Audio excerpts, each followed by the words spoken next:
We're back for episode 70 of Enemy of the State's Dank Pod-Stash. And before we jump in talking to John Locke, let's real quick let you know that the Dank Pod-Stash is now officially sponsored by Anarchy Lifting. It's time to get hashtag Boogaloo ready and in fighting shape. Greg Papanikolaou is going to get you there with personalized meal plans, training, group support, and tons of amazing fitness and motivational resources and knowledge, including the Project Sparta Facebook group. You can go to anarchyliftingcoach.com and learn more about Greg's work. And then, when you're ready to get signed up and get fit, go to gregpapanikolaou.clickfunnels.com/opt-in and get started on your path to health. Check the description for those links. Just click on them and you're there. I'm in Project Sparta now. I'm down a few pounds already. I'm feeling great, loving the personalized menu and workouts, and ready to be hashtag Boogaloo ready. Don't be that guy that only sits and talks about change, whether it's your health or even the Boogaloo. Get up, start learning, drilling, and training. One of the most important parts of prepping, no matter what for, is your physical health. Get to anarchyliftingcoach.com now and get after it. We also have a special offer for our listeners from friend of the show, author and content creator Shane Radliff of Liberty Under Attack Publications. You can take 10% off your order by using coupon code DANK10. Just go to libertyunderattack.com. They have books focusing on self-liberation, freedom strategy, solutions, and more.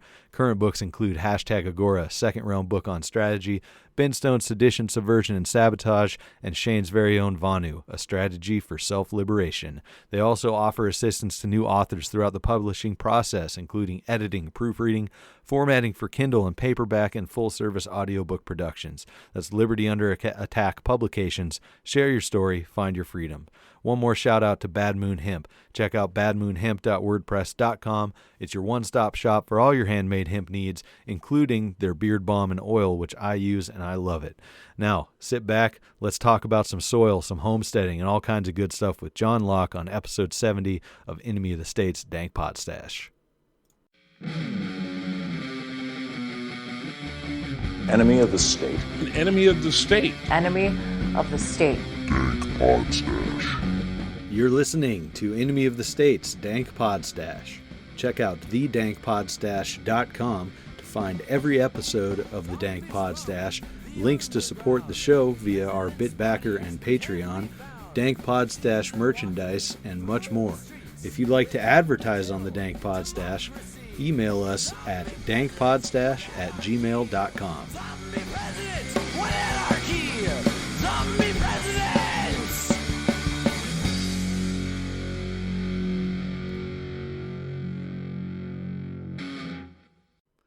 Welcome back to Enemy of the State's Dank Pod-Stash, episode 70. If you're watching on YouTube, you'll see we don't have video this time, just an audio call. And if you're listening on the podcatchers, it's the same as usual. But I'm joined here today with John Locke of Facebook and Foggy Bottom Farms fame. How's it going? All just fine. How are you? Doing great. Excited to talk to you. You're someone that I like following on Facebook with all your awesome homesteading, story and things like that, the rabbits and the farm and all that. And it's really interesting watching you do the soil building and stuff. But before we jump into all that, why don't you tell us about you? I don't know. I can't ever put my finger on whether I'd call you an anarchist or a libertarian or what, but I think collapsitarian's pretty accurate. Honestly, Nick, I really don't know what to call myself. I try not to label myself anything, because one day I might be like, fuck the world, and the next day like, well, it's not too bad. Yeah.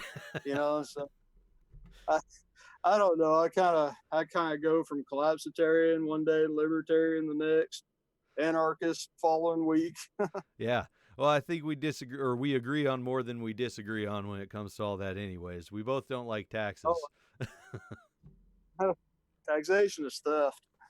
That's right. Yeah, it doesn't help anything. But yeah, so we kind of already mentioned a little bit about it's called Foggy Bottom Farms, right? That's what you're calling your homestead? Oh, that's just an informal name. When I got here to the place about a year ago, the first day I got here, woke up, walked out the door, and I couldn't see but more than 20 feet in front of me. Oh, yeah. So I said, well, Foggy Bottom, here we come. Nice. And you've done quite a bit since then. I think we were friends, at least on Facebook back then, and saw when you first kind of got to the property. So this was a jump from wherever you were living last, I suppose, to kind of do your dream of, all the homestead work, fruit, trees, vegetables, all that stuff. I know you're into rabbits and quail now too, right? Well, I had quail last summer, but I don't think I'm going to get back into it anytime soon. They were fine, but they're really messy, and I don't know. I'm just not partial to birds as much as I am, rabbits. Sure. Was this a move from the city out to your plot, or where were you at before that you wanted to go out and get some land?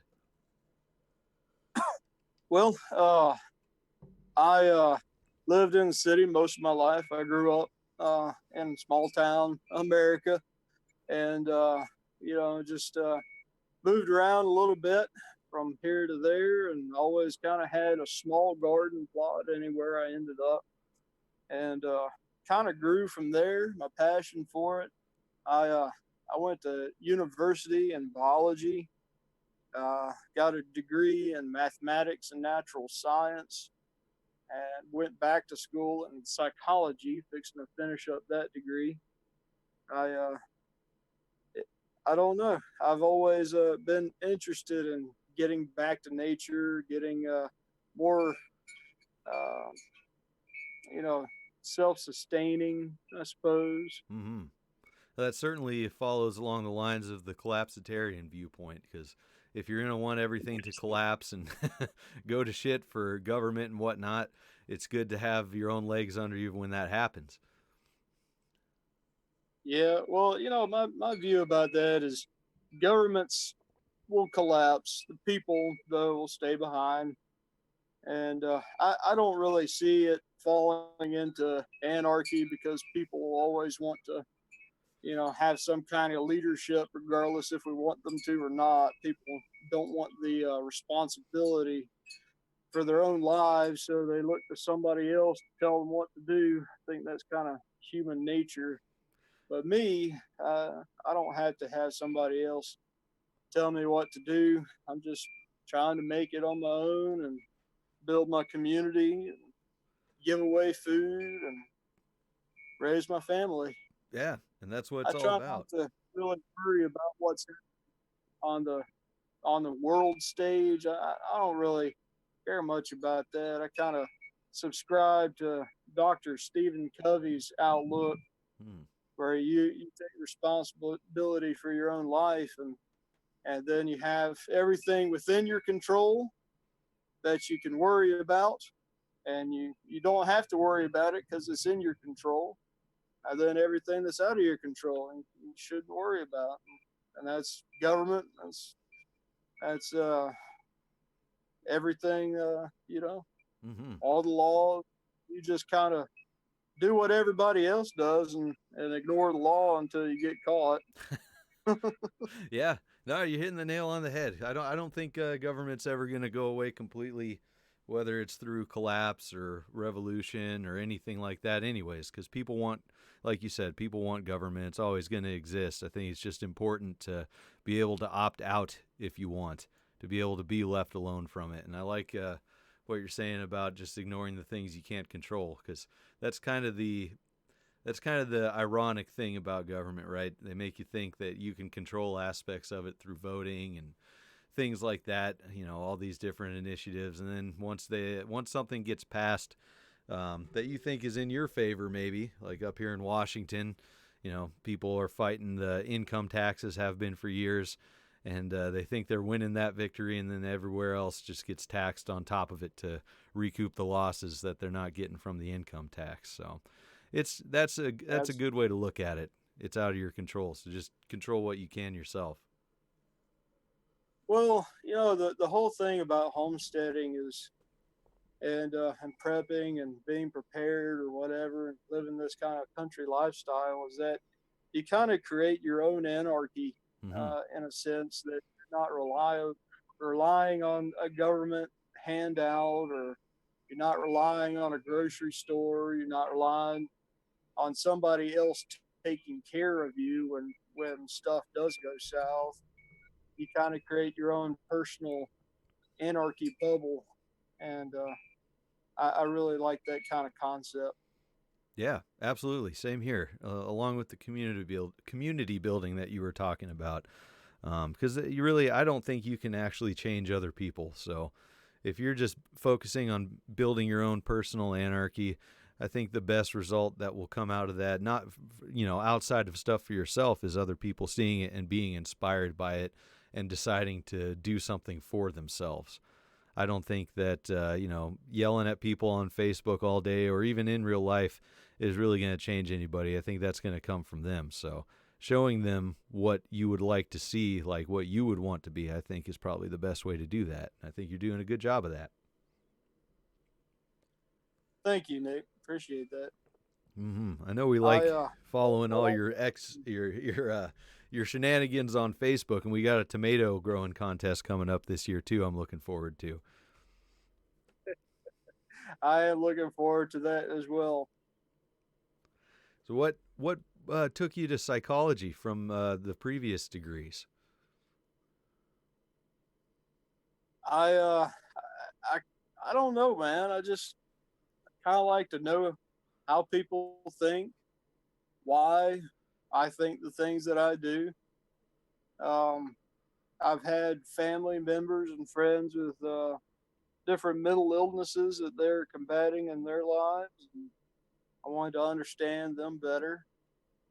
I wanted to understand, if something ever happens, and I'm kind of technically prone to schizophrenia because of my family background, and I just want to make sure that I can see signs and symptoms of that.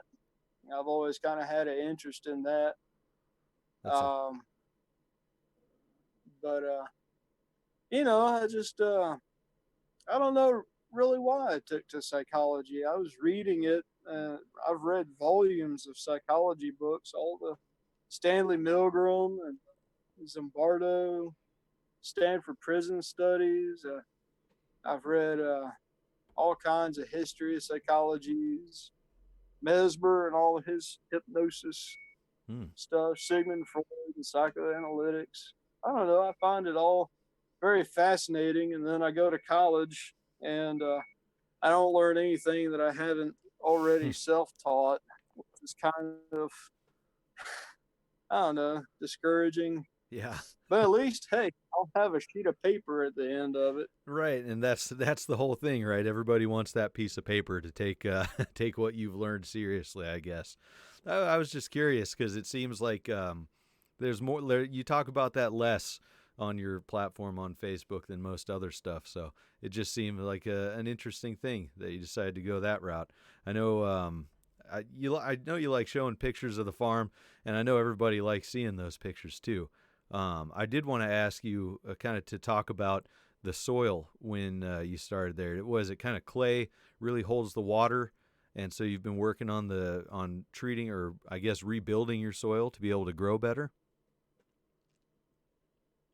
Oh man, I have read volumes of books on the subject of soil building over the years because I've had such an avid interest in not only biology but everything that comes from it. What I read in one book, I think it was written by David Montgomery, where he introduced a section of soil biology. He said that Adam comes from the word clay, or made from clay, or from earth, and Eve is life, and out of the earth came life.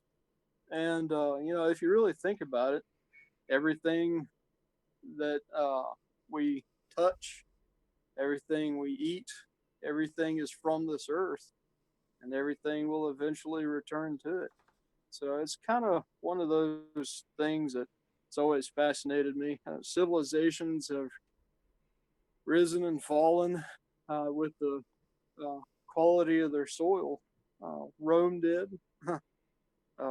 Mayan Empire, there's evidence of of soil degradation and every civilization on the planet that failed. And I believe one of the only reasons why our civilization hasn't necessarily dropped off just yet and why we continuously increase in population is simply because of chemical fertilizers. Mm. And what I'm trying to do on my farm is limit all kinds of chemical inputs, herbicides, pesticides, fertilizers, anything synthetic. And I'm trying to, to the best of my ability, build soil instead of just growing out of dirt like a lot of farmers do these days. They grow in dirt as a medium and add chemicals to it to force plants to grow rather than feeding the soil organic matter, growing microbes, growing all the microbes that help plants grow and produce and get their nutrients. Yeah. So I'm going the more organic route on my farm. This year, I will be using some chemical inputs, such as a synthetic fertilizer, but that's only because my soil is not conditioned properly yet. And that takes a while too. Rebuilding soil can take decades, from what the little bit of research I've put into it. Like you said, you've read volumes though. You got a time frame you're looking at to where you think you'll be happy with it? Well, I've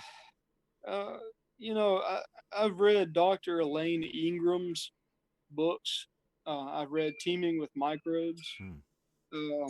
I've read Dr. David Montgomery, who's a geologist, and he said Dr. David Montgomery, he has quite a interesting behavior.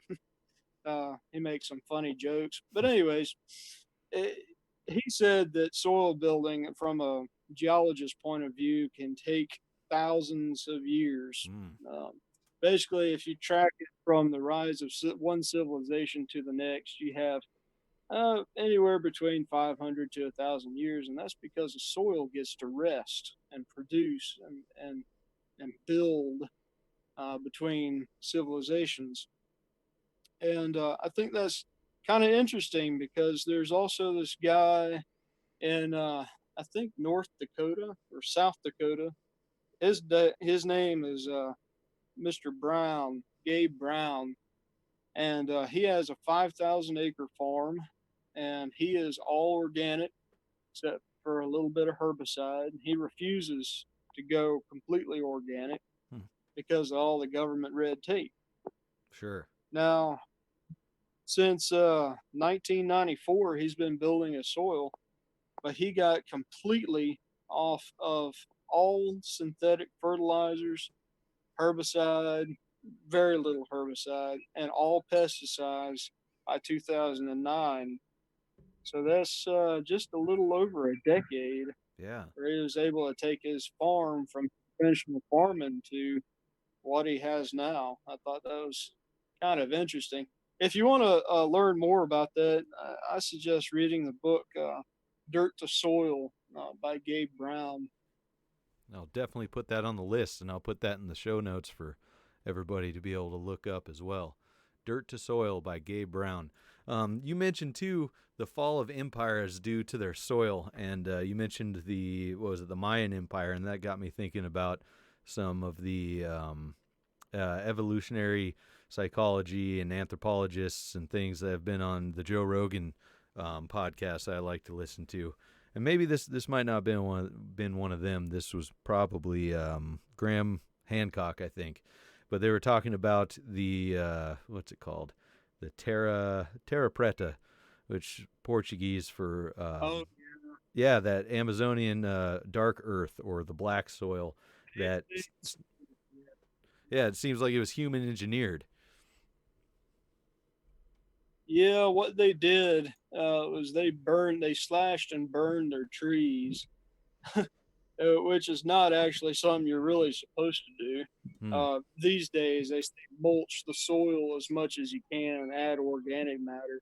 But they burnt their trees and their charcoal and added their charcoal to their waste pile, their human waste piles. And after a year or two, adding some terracotta chips to it and all their garbage and waste, after letting that settle for a while, they planted into it. And the charcoal, what it does is it increases your cation exchange rate, which is basically the rate at which nutrients is able to be held in the soil. So I do something similar on my place. I make charcoal once a month, about 100 gallons at a time. I do open fire burns. I start a fire from the top and let it burn down so that the charcoal in the middle doesn't get completely burned all the way. You got to make it in the absence of oxygen. And anyway, I take that biochar, or it's just charcoal at that point. I put it in my chicken coops and in my bunny pens. I put it underneath their cages, and I let the chickens trample on it and turn it into dust. And I add it to my rabbits underneath, and it cuts down on the smell, but it also charges it and makes it into biochar. It has all the microbes and essential nutrients necessary to increase the cation exchange rate of your soil. And it also, when you add it to your soil, especially clay, it's able to break that clay up a little bit and allow roots to penetrate through. Yeah, the clay seems like quite a challenge with how it was holding water and the pictures and everything you've put up, and that's pretty cool that breaks it up. And then since you're building soil, you're obviously adding all kinds of other organic elements besides, the biochar and whatnot. You're composting, and it's really cool how you're letting it run through the chickens and the rabbits and all that stuff too. Having chickens before, my wife and I had done similar in Arizona, but we haven't settled down to do that again, but I'm looking forward to having chickens again, little worker animals. Have you thought about pigs or goats or anything else? Well, my neighbor I had a property dispute with a year ago. He has goats, and they really stink. But he has a Nubian buck, and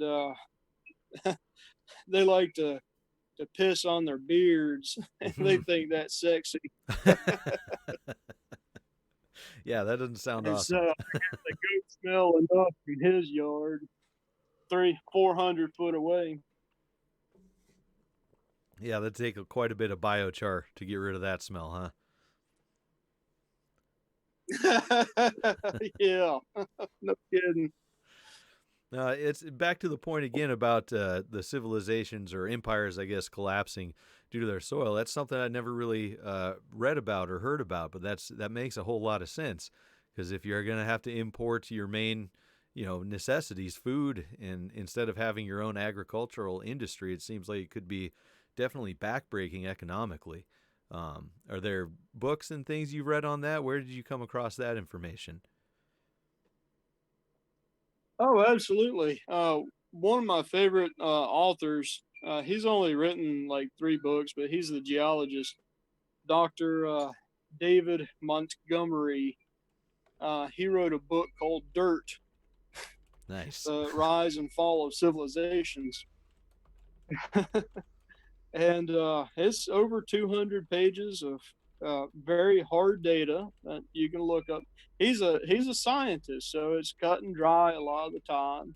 It's not a very entertaining book, but he outlines in detail why he thinks that the rise and the fall of civilizations was based on the quality of their soil, coming from a geologist's point of view. Sure. I would imagine it was a lot of monocropping and just large-scale agriculture versus more permaculture, and being aware of that. They're just trying to feed everybody involved, right? Yeah, there's a price to feeding everybody organically, and it can't be done on a large scale. That's why we have conventional farming. We have, pesticides and herbicides. We have chemical inputs and synthetic fertilizers. We have all of that, and that's we're kind of like limping along as a civilization because of the poor quality of our soil. Even Thomas Jefferson, way back during his time, in the late 1700s, he kept journals of his garden and his, views and observations over the 60-year period that he kept journals. And he actually saw the degradation of soil in his lifetime in the United States. In fact, one of his observations said that people of the United States, citizens of the United States, will have to move westward simply because of the erosion of the soil on the eastern seaboard. He said there's no other way to do it if we're trying to establish our civilization here. And so what he did, one of his lifelong projects, and I guess this is probably not something that's a lot of people know, but his lifelong projects was to try to improve the fertility of the soil and try to prevent erosion on his own place in Monticello. Was he It's pretty successful? pretty neat. I don't know that he was successful. He was successful in feeding himself, and obviously, unfortunately, the people who he forced labor from. Sure. Uh, but he made lots of observations. He imported lots of seed, and he wrote to a lot of our founding fathers that he was finding improvements in soil using legumes. Mm.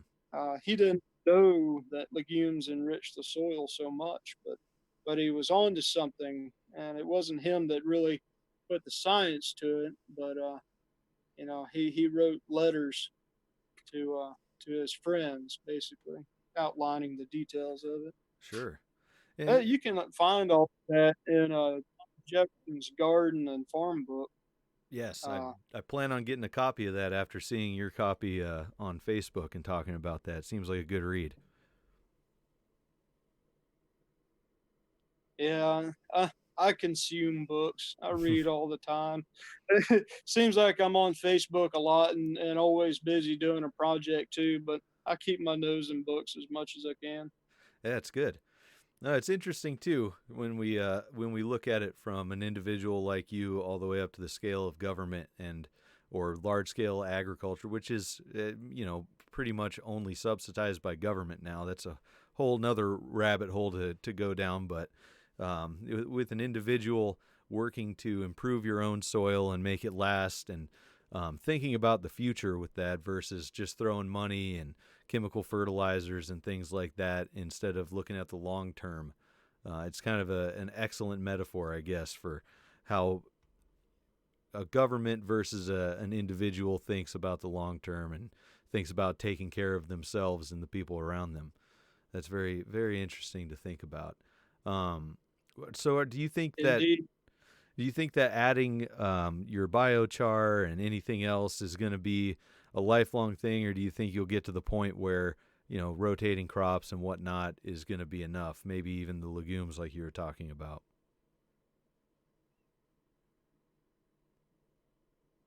Well, to be honest, I don't really know if you ever really stop feeding your soil. The microbes in your soil always are going to be hungry. Sure. You constantly have to feed them.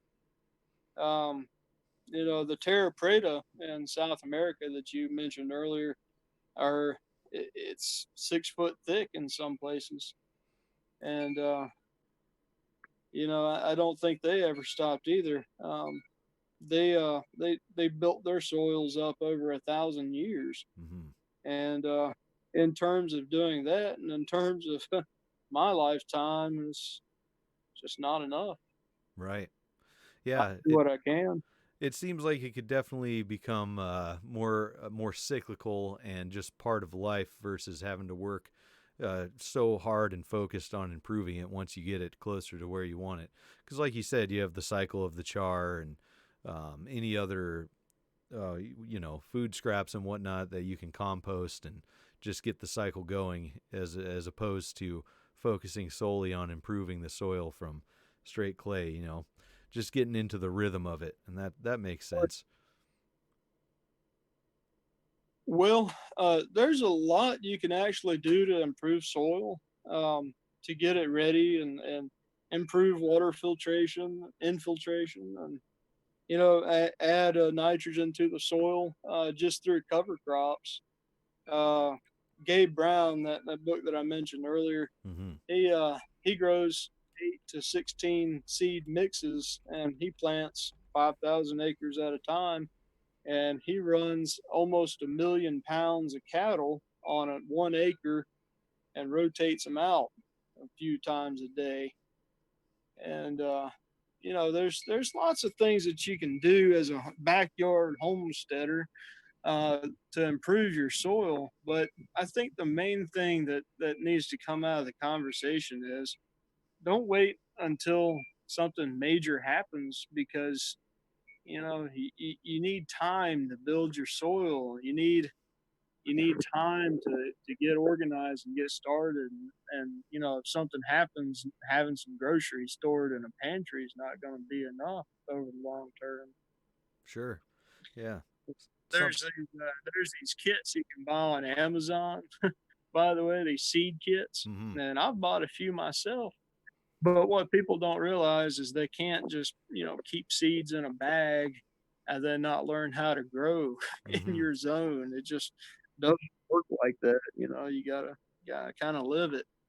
Oh yeah, absolutely. That's and it like you said, it's not something you want to just start right when something bad happens. I think prepping is always you wish you had been ready yesterday, but it doesn't hurt to start as soon as possible and just work at it. But you're right.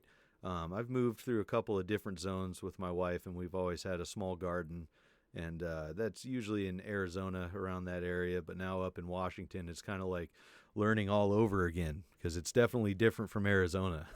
Different soil, different zone, all that. And that's an important thing that a lot of people don't think about is your zone, your climate zone for growing. Well, even moving from a semi-city to a more rural setting, for me, I've been paying attention to, first frost, last frost. I've been paying attention to the native invasive species that come up, when insects come in, where the sun is going in the sky from winter to summer. There's so many things that you can observe about the land and everything. And things, even data to keep up with, like how many inches of rain you get on different days, or when your wet season is and when your dry season is. Like, for example, last summer we didn't get rain for 6 weeks. And if you're in a situation, that you don't have irrigation through a government supplied utility line, what are you going to do? Right. What It's have you got in place to kind combat of that? hard.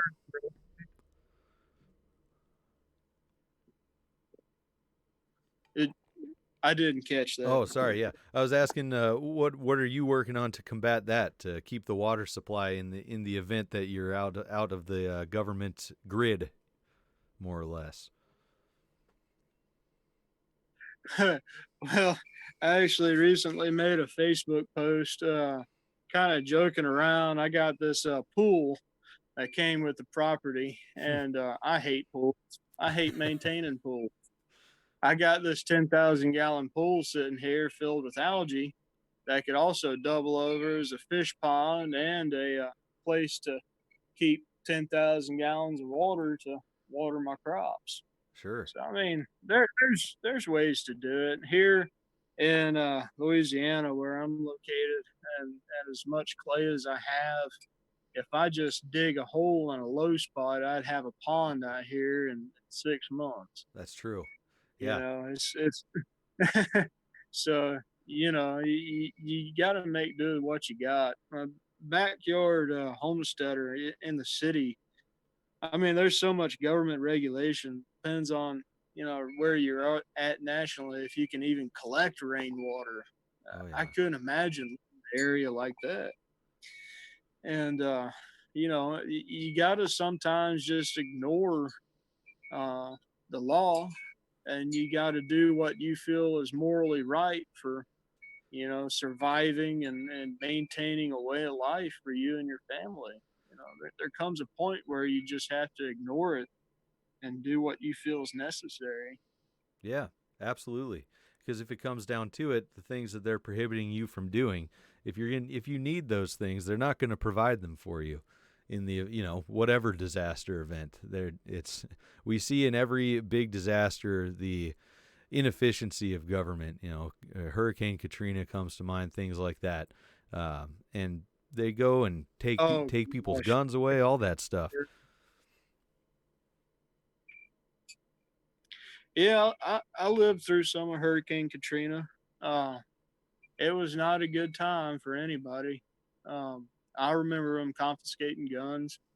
I remember the Super Bowl, or not Super Bowl, but the dome down there overtaken. And police were in the streets. I wasn't exactly there, but I saw a lot of the aftermath. People moving to different parts of the state, out of state. Sure. It was pretty bad. Was there a lot And of like you said, you sorry, have go to ahead. do what you got to do to protect, you know, protect your family Yeah. when it comes down to it. Yeah, absolutely. I was going to ask if you noticed a lot of like a mass migration, a mass exodus out of the city areas towards the country during that time.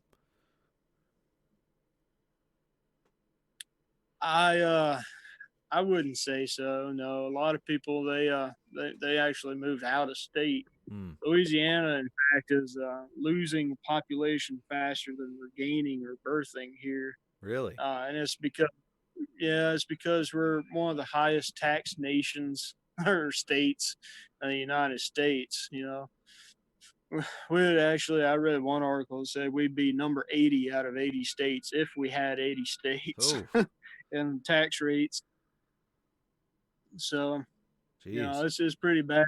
We have taxed businesses and industries out of our state. We have not been very business friendly, and you know, because of that, our state suffers. Even though they're collecting $25 billion a year and spend almost $1 billion a year on prisoners alone. Jeez. We have one of the largest police states in Louisiana because of our horrible laws and justice system. Mm-hmm. I would imagine a lot of that is going towards lining the pockets of the people who operate the private systems, or the private prisons, excuse me. Oh, absolutely. Without a doubt. Yeah. Well, it's too bad you can't get, you know, people who don't deserve to be there out and doing kind of what you're doing, working more, you know, the homestead life. And I imagine, though, still that's a pretty common thing in Louisiana. It seems like there's a lot of people who still garden and whatnot. Would you say that's more of the state than city centers, or is it reversing? Actually, just driving around the country, I see very few people willing to grow a garden large enough to support a family. It's not as common as you would think it is. We have some market gardens around here, dotting a few places, but it's not as much as you would think it should be. I have one of the largest gardens in the neighborhood, and I give away a lot of produce, and you know, I try to encourage my neighbors to start gardening any way they can. Yeah. But in the end, I take responsibility for that themselves. I can't be over there weeding their own gardens. Yeah, no free labor. No, that's good. And like you touched on earlier, that's part of that community building, because it'd be a whole lot more helpful if the whole neighborhood was gardening rather than just you when shit hits the fan. Yep, it would be. I'm more than willing to share seeds with people. In fact, I've gotten seed packets from nearly every other state in the nation from people who've seen me homestead on my John Locke account, and just they want to share as much as I do, and I think that's been one of the best things that has ever come to be from interacting with liberty-minded people on Facebook. Yeah. The people who are so willing just to help out and send some seeds to me, and I try to send a packet of seed back here and there, and all help each other out. Yeah, I'm gonna have to jump on that. Send you some seeds from up here as well.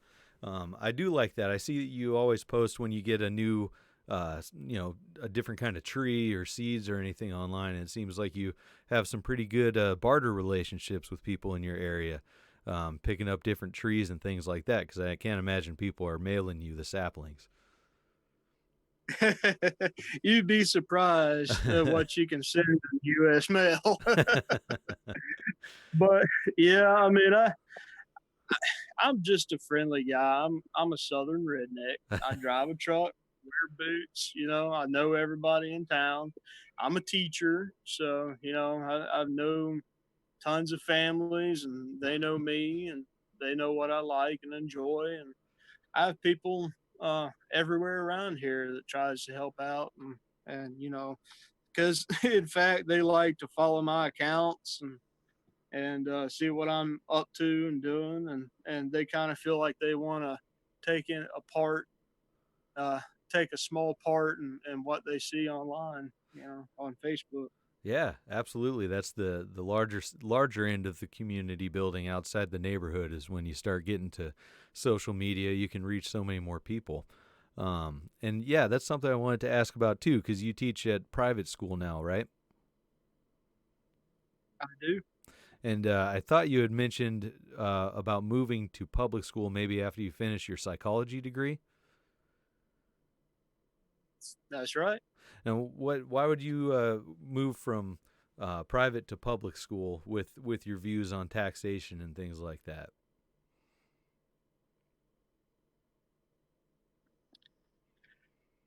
Oh, it's hard to justify it. First of all, I guess I have to look out for my family. That's number one. If I make more money, then I can buy more homesteading stuff. Sure. And be more prepared. And another thing is that in public school, I would be able to reach people, high schoolers, people who are young adults that want to learn life skills and want to know that everything's going to be okay eventually. I feel like in public school, there needs to be more awareness of a liberty movement than in a private school setting. I don't feel like students in public school are even aware that, they have the freedom to choose in life their paths. They feel like they're predetermined to, either go to jail or spend their lives working in the local chicken factory. Sure. And they just need somebody to tell them that there's a different path. That was my suspicion. I feel like switch. I figured those were your motives. And I like that. That's good, because I definitely agree. It's not a peachy outlook from public school. I went most of my life to public school, and they really don't teach you what you need to know. So it'd be good to have somebody having those messages to share with the kids. Oh, yeah. Every day that I begin class, each one of my classes, I read a little bit of philosophy to my students, because most of them never even hear philosophy until they get to college, and then they only get to listen to the philosophy that their liberal professors want them to hear, like Communist Manifesto or whatever bullshit. But I start with the Daily Stoic every day, and that's a book by Ryan Holiday. He has a pretty good website out there, email list you can get on for free. But I read the Daily Stoic to them every day, and I make them think about their lives and what they can do with it and how they need to react to things that happen in their life, because nobody really shows them how to. I try to guide my students in life as much as I am teaching them Yeah. math. I'm Yeah. basically a glorified math teacher. I can't say what I teach, Yeah, obviously. no problem. But Yeah. No, yeah, that's definitely a good thing. It reminds me of that meme.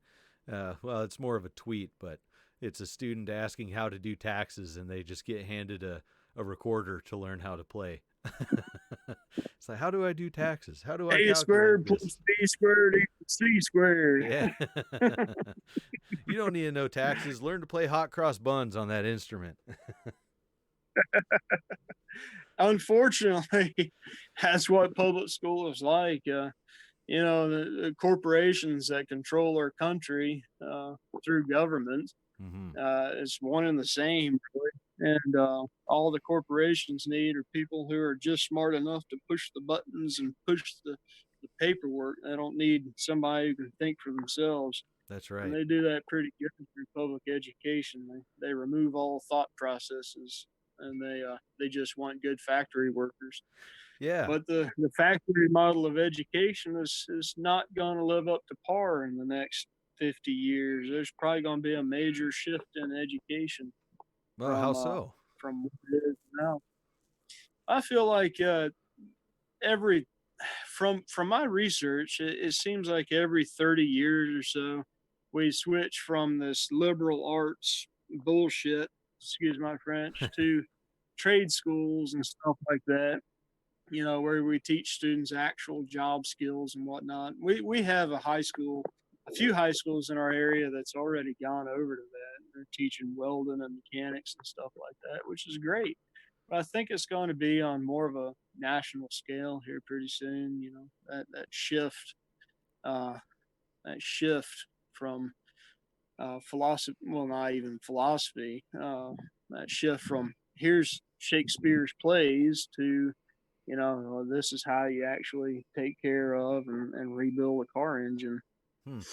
That's interesting. And I could definitely see that happening, especially with pretty much the devaluation of college degrees if they want to give everybody free tuition, quote unquote free and whatnot. And then also the massive demand for skilled tradesmen in the U.S. right now. It seems like there are more jobs than tradesmen out there. So that makes a lot of sense. I also feel with the advent of the internet, teachers in general are starting to be, pushed out of education just a little bit. I mean, if somebody really wants to learn, they're going to learn on their own. But you got to have somebody to guide them, of course. But it doesn't take one teacher for every 20 or 30 students to do that. Sure. Kids by natural curiosity learn how the world works, and left up to their own devices, they're going to figure out their own lives. I like that quote by John Taylor Gatto. He says, there's really no one way to grow up. And I think that we as parents and teachers and adults in general kind of forget that students, no matter what, is going to grow up. Time will pass. Yeah. And, getting their educations to something they don't want to learn, like, Shakespeare's plays or A squared plus B squared equals C squared, you learn the quadratic formulas and all that. If it shifts from that to like, here's how you build a boat.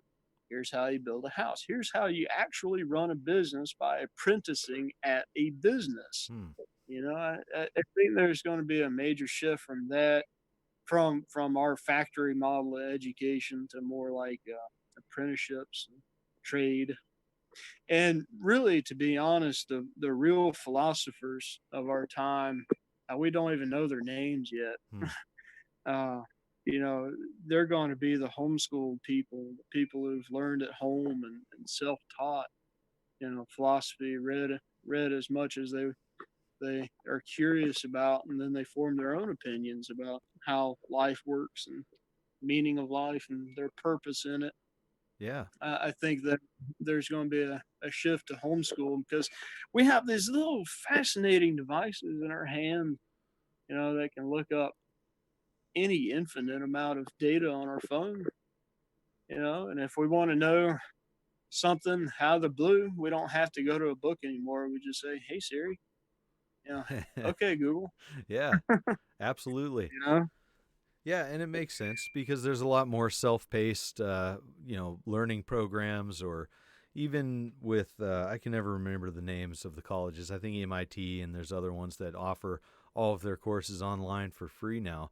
That it's definitely going to cut into the schooling model that we have now. The only difference is, like we mentioned at the beginning of the show, kind of buying your way to that piece of paper through how you're learning. And it seems like it would need a lot more guidance and hands-on for any of the trades, learning any of the trades. So that's a shift I'd like to see as well, though. Well, let me put it this way. I'm going to have 2 degrees by summer, and I'm going to teach. And you know what teachers make? Mm-hmm. Not very much, but we got good benefits, and I'm not complaining. But my cousin, who spent a half a semester in college, makes more than I do as a computer programmer. He's self-taught. He's up from his bootstraps, all self-taught. Somebody believed in him that he could do the work, and he proved that he could do the work. And I think a lot of that happens every day, but I really think that it's going to happen more often, and especially in a technology-based world that we live in. Yeah, that definitely seems like it would. It makes sense. And that's a positive note, too, that you can do it even if it's only you believing in yourself and figuring that stuff out. That's good. And on that positive note, we're about at the show time, man. Let's call it a show, and we'll jump into a real quick recording for the patrons. And I'll ask you that question about what you'd tell the world if you had all eyes on you. But thanks for coming on the Pod-Stash. I really appreciate it. That was a great episode. I know there's some people who are going to love hearing more about your homestead and the soil and all that. I certainly enjoyed it. Oh, I enjoyed the conversation as well. Thank you, Nick. You bet. All right, everybody, take care. Remember, total freedom, no exceptions. Zombie presidents, what anarchy! Zombie presidents!